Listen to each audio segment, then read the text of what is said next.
ជំរាបសួរលោកគ្រូថ្ងៃនេះមកសូមមានជាវិទ្យាតសំណួរទី10ផ្នែកផ្សេងរបស់ផ្កាមានត្របកស្រទាប់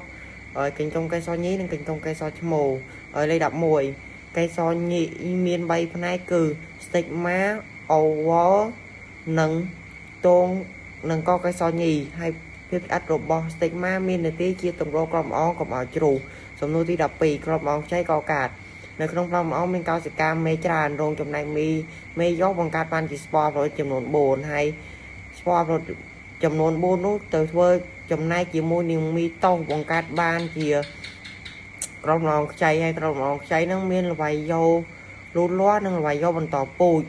សំណួរទី13កាម៉ាត់ញីកកាត់នៅក្នុងអវមានកោសិកាមេ1រងចំណែកមេយកបង្កើតបានជាស្ពរប្រចំនួន4ហើយស្ពរប្រចំនួន3ត្រូវបានងាប់នៅសល់ស្ពរប្រចំនួន1រងចូលរួមបង្កកំណត់ជាមួយអូស្វែនៅចំកណ្ដាលស៊ីនេស៊ីត2សំណួរទី14រុក្ខជាតិអង្គដូស្ពែមគឺជាអំប្រិយងដែល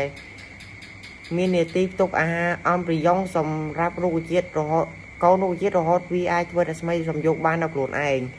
ហើយវាមាននាទីស្តុកអាហារបម្រុងសម្រាប់កូនរុក្ខជាតិសំណួរទី16ផ្កាគឺជាសរីរាង្គភេទសរីរាង្គបន្តពូជរបស់រុក្ខជាតិអង្គសូស្ពែមហើយផ្កាមាននាទីច្រើនដូចជាបង្កើតកោសិកាពូជញីនិងកោសិកាពូជឈ្មោលដើម្បីបង្កកំណើតលេខ17ការបន្តពូជរបស់អង្គសូស្ពែមនៅពេលដែលស្ពែមតូស៊ីត2ការបន្តពូជរបស់អង្គសូស្ពែម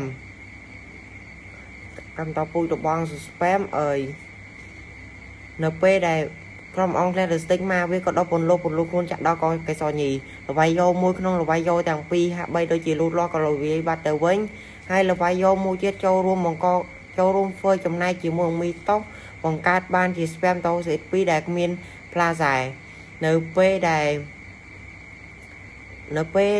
លបំរុងល្អប៉ះជាមួយនឹងកំណត់អំប្រិយងមានបាតុភូតកើតឡើងគឺ